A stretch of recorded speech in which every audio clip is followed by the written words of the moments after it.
하나님 말씀은 누가복음 19장입니다.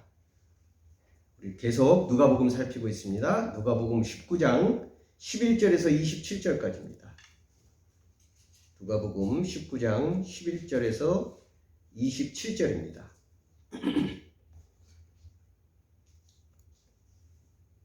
오늘은 끝까지 충성한 종에게 주시는 참된 나라라는 제목으로 누가복음 19장 11절에서 27절입니다. 우리 한 절씩 교독하겠습니다. 그들이 이 말씀을 듣고 있을 때에 비유를 더하여 말씀하시니 이는 자기가 누가복음 19장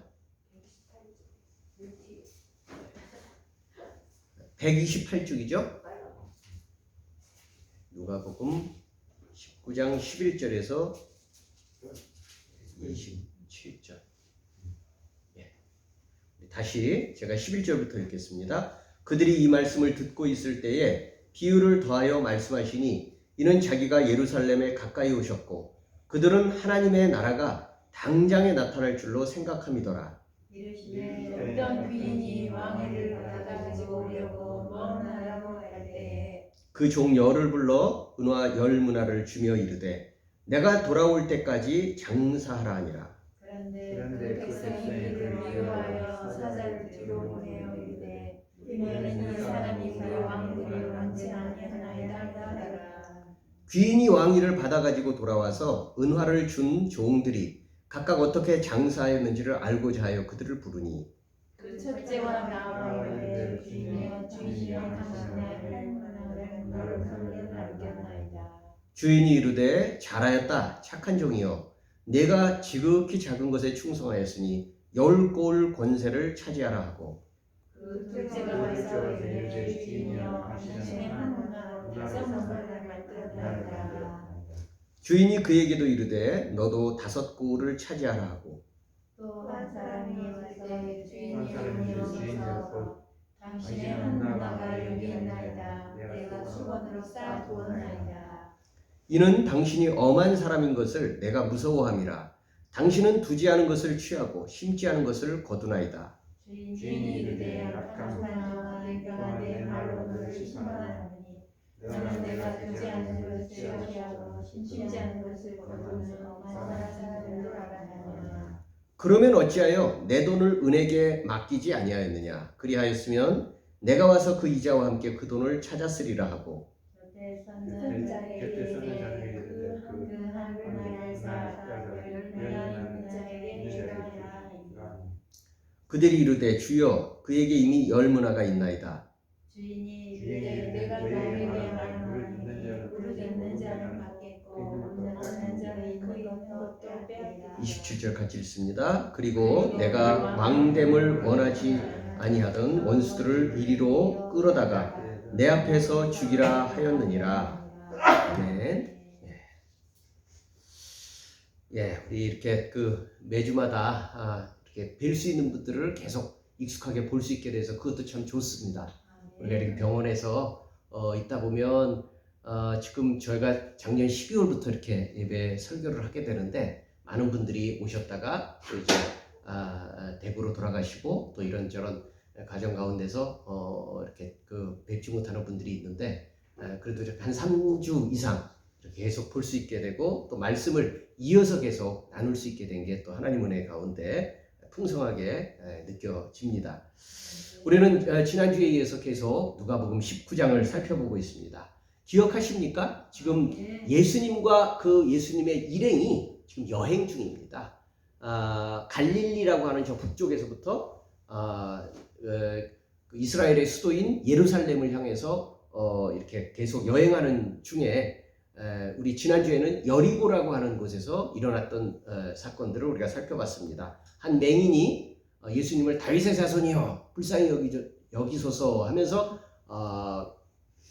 치유를 받고 구원받은 장면이 있었고 또 길을 잃어버렸던 자라는 그런 칭함을 받았던 세리 세리였고 자기는 모든 것들이 풍족하겠다고 생각했지만 사실은 하나님을 만나기를 원했던 그 장면에서 예수님이 만나주심으로 인해서 아브라함의 자손으로 다시 찾게 된 그 장면을 우리 지난주에 살펴봤습니다. 기억하시죠? 네. 네.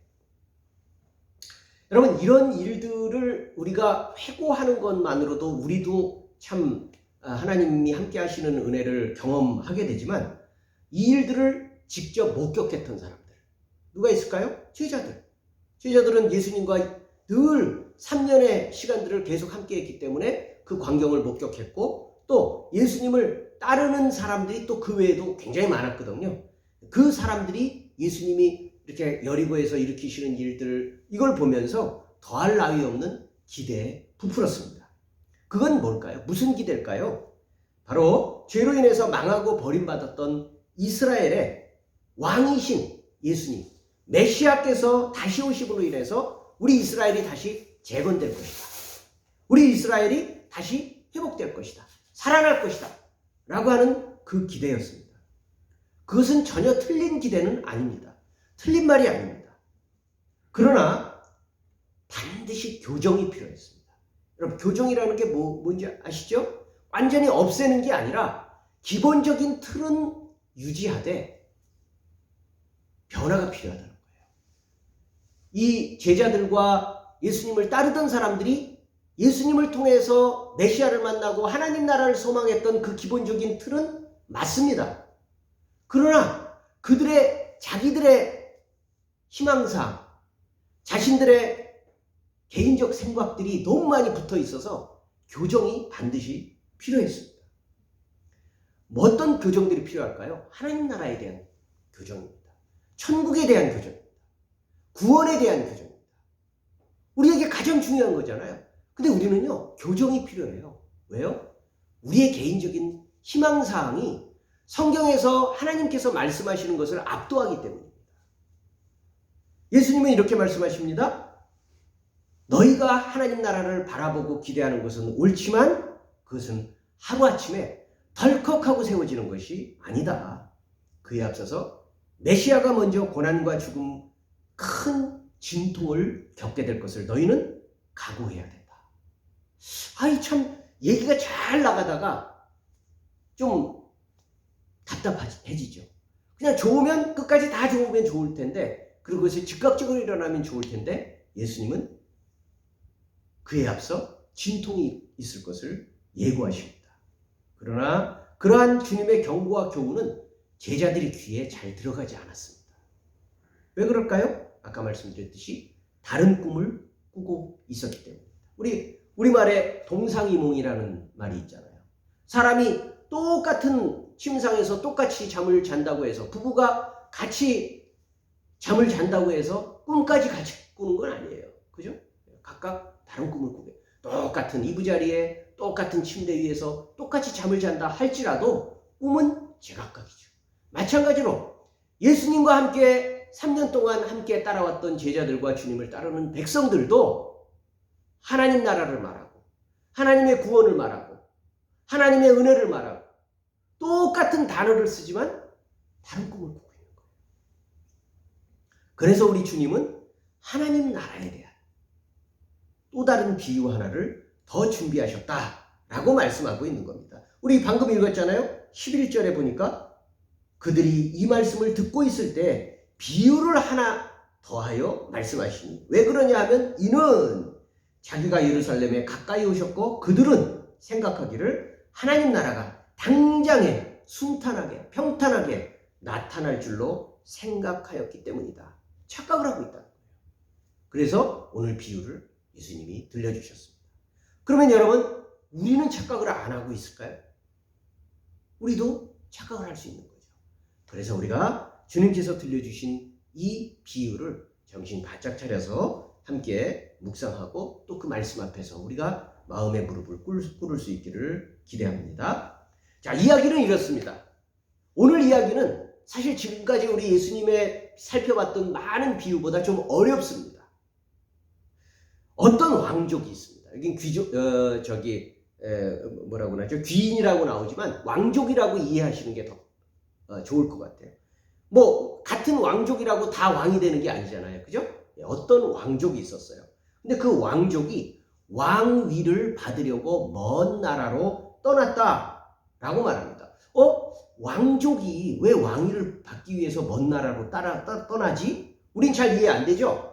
잠시 후에 다시 설명을 자세히 하게 드리고, 일단은 비유 자체가 그렇다는 거예요. 예수님 비유하시기를 왕위를 받으려고 하는 어떤 왕족이 먼 나라에 떠나게 되었다는 거예요. 왕위를 받기 위해서. 그러면서 자기를 섬기는 종 10명을 불러 모았어요. 그리고 그 종들에게 각각 한 문화씩, 이 한 문화라는 것은 유대의 동전 화폐 단위이기 때문에 그냥 오늘날 얘기로 하면 거칠게 한 1,000만 원이라고 보시면 됩니다. 한 1,000만 원 정도. 사업하기에 충분하죠. 뭐 지금 단위로 보면 사실 턱도 없지만 뭐 이때 당시는 무슨 뭐 자본주의 사회가 아니니까 그냥 1,000만 원으로 어느 정도 뭐 포장마차를 하든 아니면 뭐 단란주점을 하든 아니면 뭐 문방구를 하든 하여간 사업 하나를 하기에 그럴듯한 돈입니다. 한 문화를 모두 10명에게 각각 한 문화씩 나눠줬으니까 10문화가 쓰였겠죠? 나눠주면서 종들에게 말합니다. 내가 돌아올 때까지 장사해라. 내가 돌아올 때까지 장사해라. 자, 이 말은 무슨 뜻일까요? 지금까지 이 왕족이 했던 대로 너희도 재량껏, 너희 나름대로의 재량껏 내놔라. 왕위를 가지고 오려고 하는 이 왕족이 다스리고 있는 그 나라를 더 복되게 풍성하게 만들라는 거예요. 내 뜻에 맞춰서 장사를 잘 하라는 거예요. 뭔가 좋은 소득을 남기라고 한 문화씩 나눠줬습니다. 자, 근데 그러고 나서 예수님 비유에 뒤에 알쏭달쏭한 얘기가 하나 더 붙어요. 그런데 이 왕위를 받으러 떠나는 이 왕족을 싫어하는 백성들이 있었어요. 그 사람들은 어떻게 했느냐면 밀사를 보내서 이 사람이 왕위를 받지 못하도록 회방하려고 사람을 보냈어요. 이해하시겠죠? 기억하십시오. 회방을 보내려고 회방하도록 사람을 보냈어요. 왜? 이 왕족이 왕위를 받는 것이 싫어서. 자, 마침내 왕족이 돌아왔어요. 성공했어요. 왕위를 받았어요. 왕위를 받아서 돌아와서 가장 먼저 뭘 하겠습니까? 종들을 부르겠죠. 10명한테 장사해라 그랬잖아요. 다 불러서 어떻게 장사했는지, 어떻게 그동안 지냈는지 물어봅니다. 첫 번째 종이 나와서 주인님이 주신 한 문화로 저는 10문화를 남겼습니다. 그 10배의 가치를 남겼다는 거예요. 주인이 말합니다. 잘했다. 착한 종아. 네가 지극히 작은 것에 충성하였으니 10고을 권세, 10고을을 다스리는 권세를 너한테 주마. 여러분 그 비유를 다시 한번 기억해 보세요. 장사하라고 문화를 줬죠. 근데 잘했다.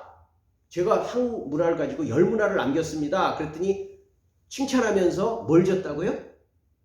다시 10문화를 준 게 아니라 10고을을 다스리는 권세를 줬다고 그랬어요. 자, 무슨 뜻인지는 지금 넘어갑니다. 그 다음 두 번째 종이 옵니다. 주인님, 저는요 한 문화를 가지고 5문화를 남겼습니다. 아이, 잘했다. 너도 충성했으니 5고을을 다스리는 권세를 가져라. 아까는 10고을, 5고을을 다스리는 권세를 가져라. 뭐 이렇게 10명이니까 막 지나가다가 어떤 종이 또 왔습니다. 이 종은 이렇게 말합니다. 말이 길어요. 제 생각에는 당신은 제대로 주지도 않으면서 달라고 할 만큼 엄격한 사람이기 때문에 괜히 내가 장사 잘못하다가 손해보면 큰일 생길 것 같아서 당신의 그냥 한 문화를 수건에다 싸서 잘 보관했습니다. 자, 처음에 주셨던 거 한 문화 맞죠? 한 문화 돌려드립니다. 이렇게 얘기를 합니다. 자, 주인은 뭘 부탁했죠? 장사하라고 얘기했는데 그 종은 당신은 무서운 사람이라서 자칫 잘못하면 내가 손해보면 큰일 날까봐 그냥 한 문화 그대로 잘 보관했다가 드리는 겁니다. 이렇게 얘기를 했다는 거예요. 그러니까 주인이 뭐라고 그래요? 악한 종아, 네가 말한 그대로 네 말을 가지고 심판하겠다. 만약에 네가 생각하기를 내가 맡기지도 않은 것을 찾을 만큼 엄격한 사람이라고 생각하였다면 너한테 준 것으로 작은 이문이라도 남기도록 무엇이든 했어야 하는 거 아니냐. 근데 아무것도 하지 않고 그냥 한 문화 그대로 가져왔구나. 이놈의 문화를 빼앗아서 10문화 있는 사람에게 주어버려라. 이놈은 한 푼도 줄 것이 없고 10문화 있는 자에게 더 주어라. 그러니까 다른 종들이 말합니다. 주인님, 그 사람은 이미 10문화가 있어서 충분합니다. 안 줘도 됩니다. 그랬더니 주인이 말하는 것은 아니다. 있는 자는 더 받겠고 없는 자는 있는 것조차 빼앗기게 될 것이다. 그리고 내가 왕이 되는 것을 원치 않았던, 기억하시죠? 왕이 되는 것을 원치 않아서 사람 보냈던 사람들이 있었죠? 그 회방하려던 놈들은 당장 끌어내서 처형하라. 이게 비유가 끝입니다. 이게 근데 하나님 나라의 비유입니다. 무슨 얘기인지 도무지 알 수가 없죠. 재미도 있는 것 같기도 하고 뭔가 흥미가 땡기는 것 같은데 중요한 건 무슨 얘기인지 잘 알아듣기 어렵다는 거예요. 자, 왜 그러냐면 일단 이 비유가 알쏭달쏭한 것은 예수님이 하신 이 비유는요, 그 당시에 실제로 일어났던 사건을 예수님이 각색한 거예요. 우리는 그 사건을 모르니까 무슨 얘기인지 모르는데 그때 그 당시 사람들은 이거 그 얘기하냐? 그리고 뭔가 생각나는 게 있어요. 자, 무슨 얘기냐? 예수님이 태어나셨을 때에 나라 전체는 로마 제국이 다 다스리고 있었죠. 그러나 로마 제국이 다스리고 있는 그 유대 땅을 다스리고 있는 왕이 있었는데 이름이 뭐예요? 헤롯이죠. 예, 우리 성경에 나와 있는 헤롯 대왕이라고 얘기를 하는데 그 헤롯 대왕이 여러분들 아시잖아요. 예수님 태어나셨을 때 이렇게 동방박사가 오고 그래서 내가 가겠다 얘기했다가 나중에 어린아이들까지도 다 2살 아래 어린아이들을 다 죽인 그 잔인한 임금, 그 사람이 헤롯 대왕이에요. 근데 그 헤롯 대왕이 다스리던 로마에게서 얻어서 통치하는 거죠. 왜요? 로마가 다 다스리고 있는 거잖아요. 그 당시에 모든 제국은, 그 나라들은 유대를 포함해서 다 로마의 식민지죠. 그러니까 그 왕은 왕이지만 실제로 그 위에 누가 있어요? 로마 제국이 있는 거예요. 로마 황제가 있죠. 그래서 이제 마침내 그 헤롯 대왕이 죽었어요. 근데 죽었을 때 그 헤롯 대왕이 다스리고 있던 나라가 그 세 아들에게 나눠졌어요. 이렇게 나눠졌어요. 그 중에 한 아들 중에 아켈라오라는 왕이 있었어요. 아켈라오라는 왕이 있었는데 다른 왕들은 로마 제국 황제가 다 승인을 해줬는데 이 아켈라오는 지 아버지 닮아서 성격이 아주 못됐다라는 소문이 많이 로마 제국까지 들어와서 아직 허락하지 않았어요. 그래서 아켈라오가 왕위를 받으려고 로마 제국까지 간 거예요. 그럼 왕위를 받으러 떠난 왕족의 이야기 기억하시죠? 그것처럼 아켈라오가 황제에게 왕위를 받기 위해서 떠난 거예요. 근데 떠났을 때 유대의 많은 사람들이 이 아켈라오가 나쁜 왕이 될 것을 알고 있기 때문에, 이 성격이 포악한 임금이라는 걸 알고 있기 때문에 사람들을 보내서 로마 황제한테 왕이 되면 안 됩니다. 이 사람 왕 되면 안 됩니다. 라고 말하려고 갔던 사람들이 있었어요. 근데 결국은 아켈라오가 왕이 됐어요. 돌아와서 자기들에게 황제에게 자기에 대해서 나쁜 말을 했던 사람을 어떻게 했어요? 죽였죠. 그러니까 여러분, 비유 자체는 어떤 내용인지 이해되시죠? 바로 그런 내용이에요. 자, 근데 그게 왜 하나님 나라냐? 이것을 우리는 이해해야 됩니다. 여러분, 이 왕위를 여러분, 사실은 아켈라오는 나쁜 왕이에요. 실제로는. 그러나 예수님은 지금 비유를 하는 거잖아요. 비유라는 거는 내용의 의미를 알게 하기 위해서 내용을 바꾸는 거잖아요. 자, 근데 여러분, 그렇다면 우리 한번 생각해 봅시다. 왕위를 받아서 먼 나라로 떠난 왕족, 곧 아켈라오는 이 비유에서 실제로 누구를 가리키는 걸까요? 누구를 가리키는 걸까요? 예수님입니다. 예수님 자신이에요.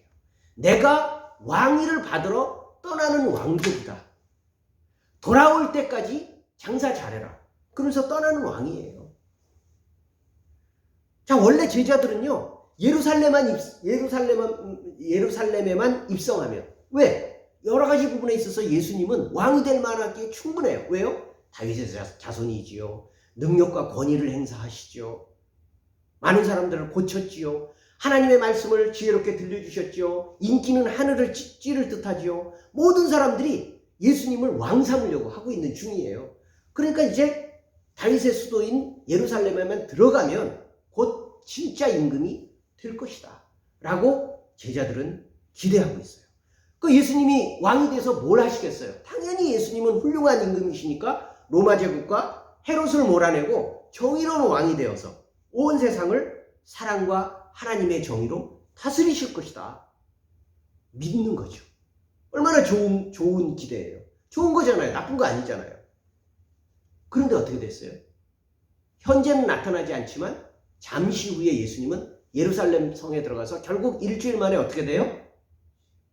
죽잖아요. 고난받고 죽잖아요. 왕이 된 게 아니라 고난받고 죽으시잖아요.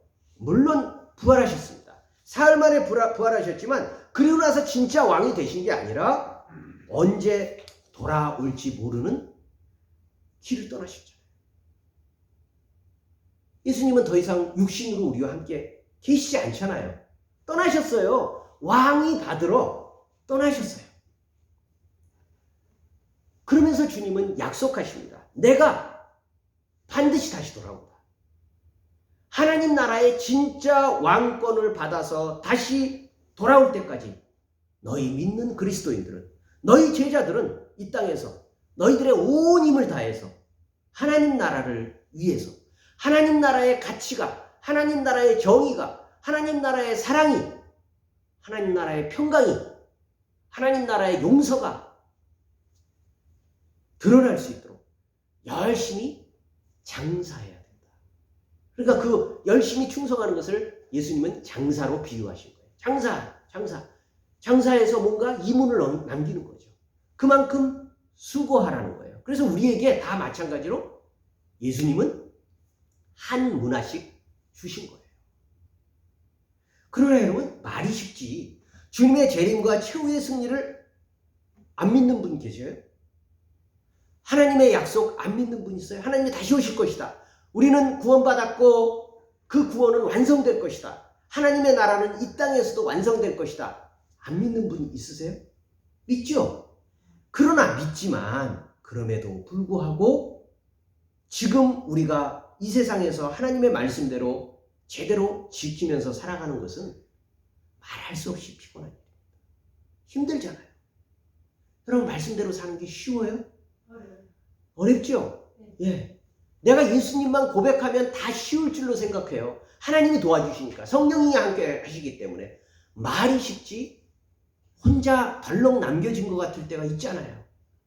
예. 나 혼자 이 많은 어려움들을 내가 어떻게 다 감당해? 근데 하나님은 나에게 기도응답도 안 해주시고 답변도 안 해주시고 멀리 떠나 있는 것 같아. 이러면서 차디찬 거절감을 느끼는 때가 하루 이틀이 아니란 말이에요. 우리 모두가 마찬가지. 저도 마찬가지. 당장 눈앞에서 아무런 보상도 위로도 없고 손해만 보는 것 같아요. 하나님 말씀 믿어봐야 이 땅에서는 손해만 보는 것 같단 말이에요. 자꾸. 그래서 하나님의 말씀과 약속은 거짓말 같고 하나님 나라는 존재하지도 않는 헛소리 같습니다. 기다림도 계속적인 싸움도 분투도 힘겨워요. 힘겨워요. 이게 솔직한 겁니다. 그런데 여러분, 그 중에 어떤 종들은 10명을 불러서 내가 올 때까지 장사하라 라고 말씀하셨는데 그 가운데 어떤 종들은 진짜로 맡겨주신 하나님 나라 사명을 어떻게든 감당하기 위해서 몸부림치고 수고하여서 끝내 주님께서 맡겨주신 것보다 더 큰 열매를 하나님께 드리는 중이 있다는 거예요. 힘겨웠지만 그것을 끝내 이기면서 하나님께 더 큰 열매를 드리는 중이 있다는 겁니다. 주님은 그런 사람들에게 충성스러운 종, 여기서 말하고 있는 충성스러운 것은 신실한, 다시 말하면 믿을만한 거예요. 여러분, 많은 종들이 있어요. 많은 자식이 있어요. 많은 부모가 있어요. 다 이름은 종이고 부모고 자식이고, 그런데 그 가운데 믿을만한 사람이 있고 믿을만하지 못한 사람이 있어요. 사람은 다 있어요. 그런데 어떤 사람들은요, 믿을만하지 못해요. 뭘 맡겨줘도 제대로 감당하려는 마음 자체가 없어요. 그런데 어떤 사람은 최선을 다해서 힘들지만 어떻게든 감당해내려고 하는 그런 사람들이 있습니다. 그런 사람들에게 마침내 예수님은 어떻게 하신다고요? 여러분 기억해 보세요. 장사 잘해서 10문화, 장사 잘해서 5문화를 얻은 사람들에게 예수님이 어떤 보상을 주셨다고요? 왕족이 다스리는 권세를 주셔요. 여러분, 이 다스리는 권세라는 게 뭐예요? 하나님이 어떤 분이시라고요? 예수님이 어떤 분이시라고요? 세상의 왕이라니까요. 온 세상을 다스리시는 임금이에요. 여러분, 우리가 고백해야 될 것은요, 너무 우리는 협소해요. 너무 좁아요. 기껏 내 죽은 이후에 영혼 하나만 달랑 건지시는 하나님, 이 정도로 생각해요. 그냥 세상은 막 돌아가는데, 세상은 막 엉터리같이 막 깨어지는데 하나님은 이런 데 관심 하나도 없고 그냥 나 하나만 죽은 후에 달랑 영혼 하나 건져가는 것, 이런 구원자로 하나님을 생각해요. 그렇지 않아요. 하나님은 세상을 만드시기 이전부터 또 만드신 이후부터 또 영원토록 하나님이 임금이 아니신 적이 없어요. 온 세상에 참된 왕이 아니신 적이 없어요. 지금은 부인하지만, 지금은 많은 사람들이 거절하지만, 알지 못하지만, 깨닫지 못하지만 마침내 그날이 올 거예요. 모든 사람들이 다 하나님이 참된 왕이구나 라는 것을 고백하는 날이 있다는 거예요. 그런데 그때 충성했던 종들에게 예수님과 함께 다스리는 권세를 주신다는 거예요. 그것만큼 큰 기쁨이 어디 있습니까?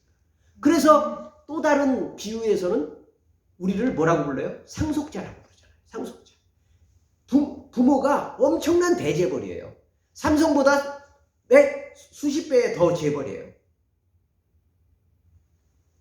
근데 아버지가 재벌이면 뭐예요? 자식한테 안 물려준다. 근데 상속자에게 물려주는 거예요. 하나님의 그 풍부하심, 하나님의 그 풍성하심을 하나님 앞에 충성했던 자녀에게, 믿음으로 순종했던 제자들에게 10골, 5골을 다스릴 권세를 주신다고 약속을 하시는 겁니다. 그게 이 비유의 첫 번째, 두 번째 왔던 종들에게 그렇게 성취되는 겁니다.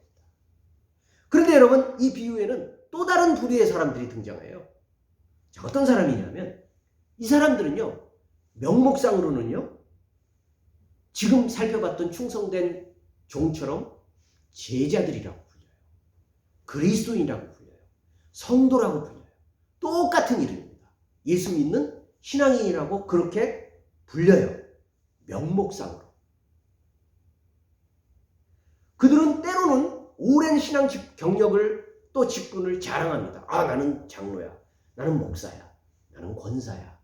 나는 40년 동안 믿었어. 나는 5대째 예수 믿는 집안이야. 뭐 이런 자기의 모든 풍성한 것들을 자랑해요. 그러나 실제로는 두 마음을 품습니다.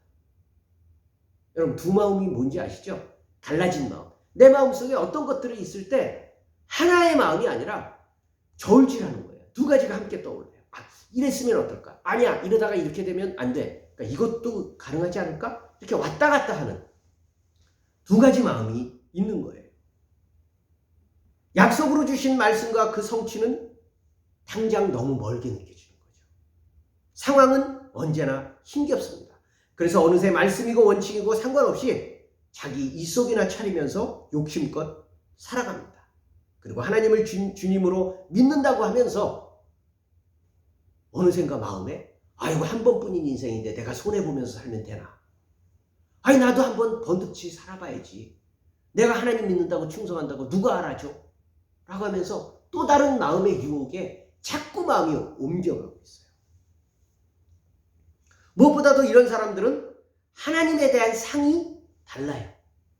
아버지로 여기지도 않고 자기를 지켜주는 자기가 복종해야 될, 기쁘게 복종해야 될 그런 주인으로 모시기보다는 하나님을 아주 완고하고 원리 원칙만 따라가다가 뭔가 조금이라도 실수하면 그냥 가차없이 벌을 내리는 아주 무서운 분. 아주 인정머리 없는 재판관, 독재자 이런 느낌으로 하나님을 느끼는 거예요. 아까 그 종 보았죠? 그렇게 얘기하잖아요. 당신은 주지도 않은 것을 달라고 하실 분이라고 생각해서 내가 뭔가 잘못하면 장사한다고 해서 잘못하다가 뭔가 손해보면 큰일 날 것 같아서 그냥 한 문화 당신이 준 그대를 그냥 잘 감싸놨습니다. 자, 맞죠? 이렇게 드리는 거예요.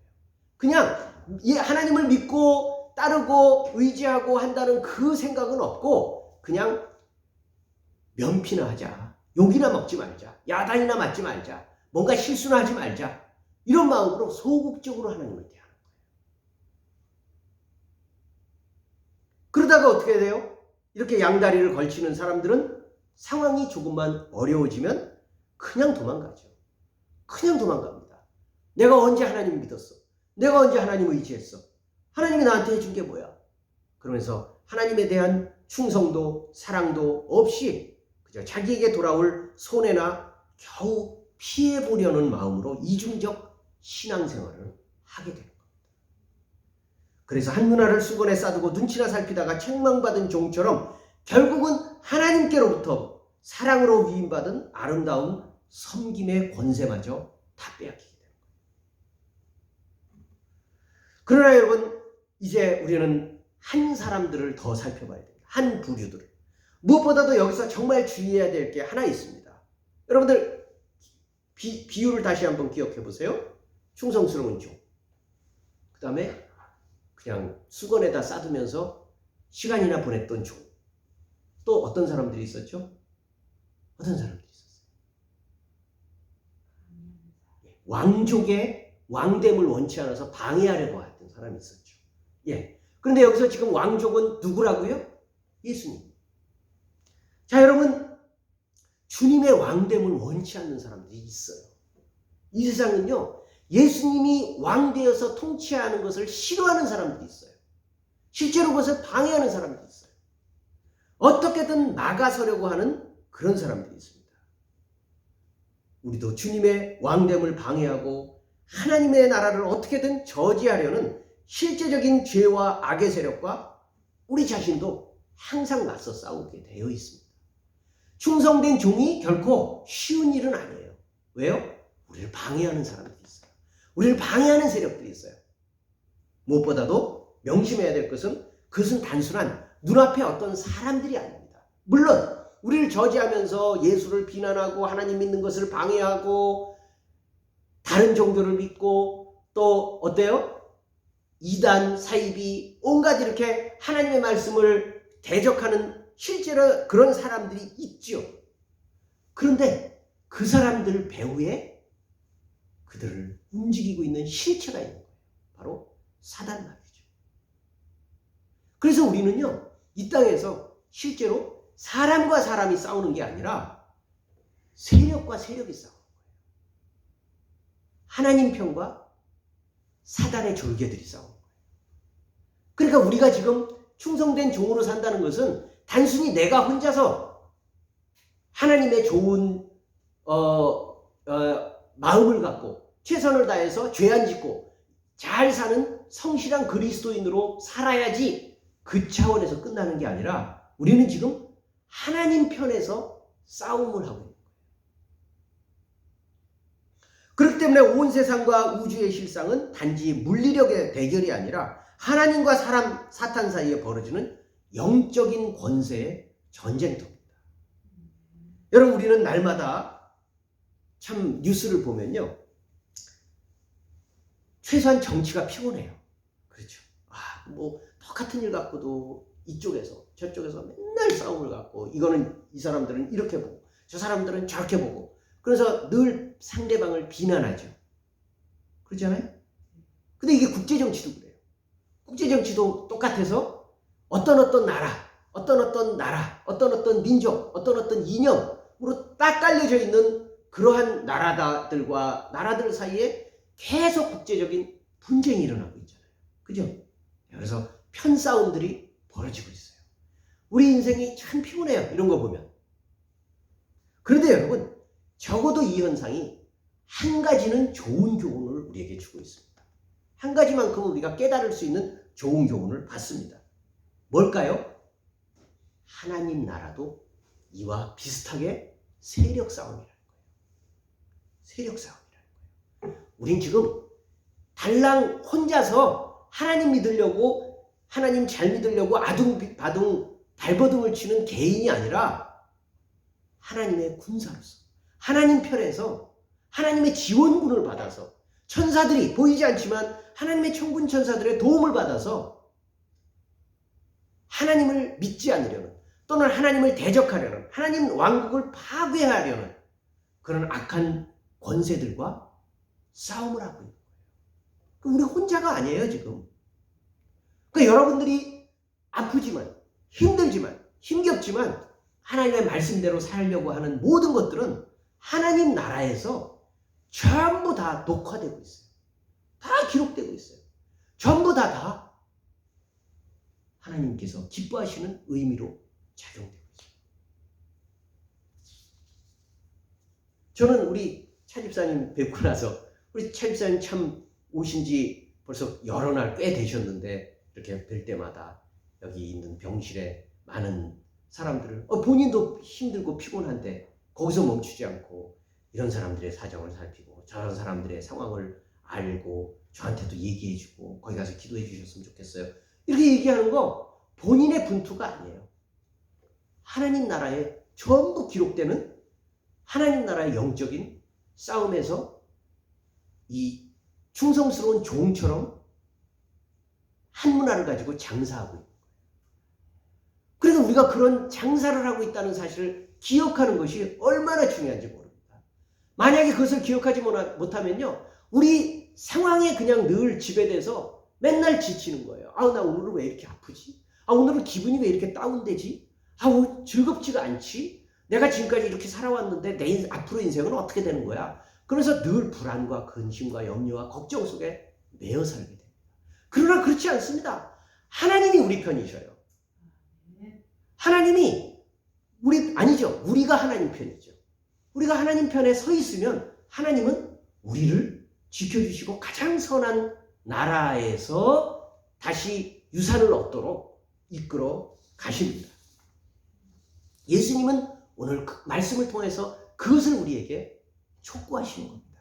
그래, 너희는 지금 당장의 회복을 원하지. 너희는 지금 당장 내가 왕 되는 걸 원하지. 너희는 지금 당장 헤롯을, 또 로마 제국을 싹 쓸어버리고 나의 왕국을 막 세우는 것을 원하지. 너희는 아직 이해하지 못해. 아직은 그럴 때가 아니야. 아직은 그럴 때가 아니야. 너희가 이해하지 못하지만 그러나 그때가 올 거야. 그때까지 나를 믿고 함께 싸워. 함께 기다려. 열심히 장사해. 이렇게 말씀하시는 거예요. 이제 오늘 말씀을 정리하려고 합니다. 여러분, 다시 한번 강조하지만 우리는 단번에 뭔가 성취되고 응답받고 구원이 성취되기를, 다 모든 것들이 끝나기를 바랍니다. 그러나 하나님은 아직 남은 과정과 절차가 있어요. 그때까지 우리 마음을 잘 지키는 게 필요합니다. 또 우리의 깊은 착각과 오해는 우리의 구원과 천국은 너무나 개인주의적이에요. 그리고 너무나 정신적이고 마음의 문제만으로 축소합니다. 마치 예를 들자면 이태원 참사가 있었잖아요. 이태원 참사에 있어서의 구원이라는 건 그냥 많은 사람들이 다 짓밟혀 200여 명이 죽었는데 그냥 내 자식 하나만 달랑 구해내는 것. 이런 식의 구원을 우리는 생각해요. 다 죽고 다 짓밟히고 다 무너지고 다 깨어지는데 내 자식만 살아나는 것. 나만 달랑 구원받아서 천국 가는 것. 이런 식으로 우리는 우리 구원을 생각해요. 그러나 하나님의 진정한 구원, 하나님 나라는 가장 자비로우시며 가장 정의로우신 하나님이 세상에 썩어 문드러졌다고 얘기하는 이 세상에, 그리고 온 우주에 당신의 나라를 반드시 세우신다는 약속입니다. 그때 우리의 마음과 영혼뿐만 아니라 몸도 개인과 집단, 국가와 민족 사이에 온통 깨어져 버린 원수된 관계마저 회복되고 온 세상과 우주는 주님께로 돌아와 전부가 다 하나님의 우주적 찬양대가 될 것입니다. 그렇기 때문에 다시 한번 우리가 하나님 앞에서 믿음으로 고백하는 것, 하나님의 약속을 믿는다는 것은, 그 나라의 구원에 들어간다는 것은 그저 믿기만 하면 마술처럼 펑 하고 좋은 일들이 막 일어나는 게 아닙니다. 왕족이 왕위를 받아 올 때까지 자신들의 온 힘과 마음을 바쳐서 충성하고 끝까지 인내했던 종들과 같이 살라는 겁니다. 그리고 우리 선하고 공의로운 임금이신 주님께서는 느닷없이 우리에게 이전의 모든 눈물과 수고들을 기억조차 하지 못할 만큼 큰 칭찬과 위로를 주시고, 또 그 나라의 위대한 다스림에 우리를 동참하게 하실 것입니다. 그게 창세기부터 요한계시록까지의 모든 이야기 속에 속속들이 담겨져 있는 하나님 나라의 비밀입니다. 그걸 우리는 믿어야 됩니다.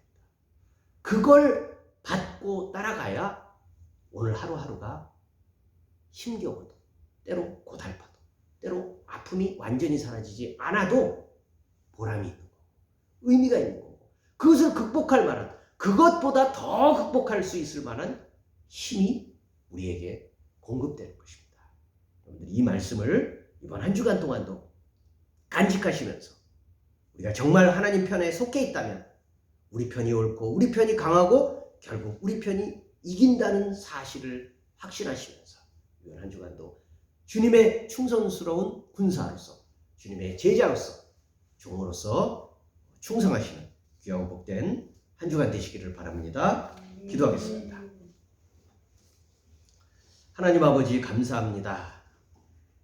우리는 하나님을 믿습니다. 하나님의 진리를 믿고, 하나님의 섭리를 믿고, 인도하심을 믿고, 하나님의 정의와 공의와 사랑을 믿고, 또 하나님 나라를 믿습니다. 그러나 하나님 아버지, 우리가 이렇게 고백을 하지만 그래도 우리 하루하루는 살아가는 하루하루의 일상과 생활은 많이 피곤합니다. 많이 힘겹습니다. 많이 지치고 또 마음이 낭망될 때가 있습니다. 하나님, 우리의 믿음의 부족함을 불쌍히 여겨 주시옵소서. 오늘 우리에게 주신 말씀, 왕위를 완전하게 받아 돌아올 때까지 나를 사랑하는 충성스러운 자녀들은, 그리스도인들은, 제자들은, 종들은 최선을 다해서 장사하라라고 말씀하시면서 한 문화씩 나누어 주셨습니다. 우리에게도 나눠 주셨습니다. 하나님, 그 문화를 그저 어디 두었는지 모를 만큼 망각하거나 나하고 무슨 상관이 있냐면서 하나님 내던져 두는 것이 아니라, 나에게 이미 주신 은혜, 나에게 이미 주신 사랑, 나에게 이미 주신 많은 소명들을 기억하며 최선을 다해서 활용하여 하나님 나라를 더욱 잘 드러내는데 충성하게 하여 주시옵소서.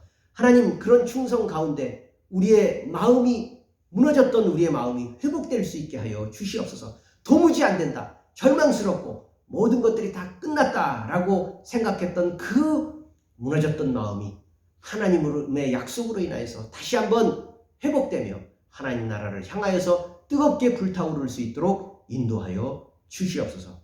그래서 우리의 살아가는 모든 나날들 가운데 하나님과 교제하는, 복종하는, 충성하는 그런 날들 될 수 있도록 은혜 베풀어 주시옵소서.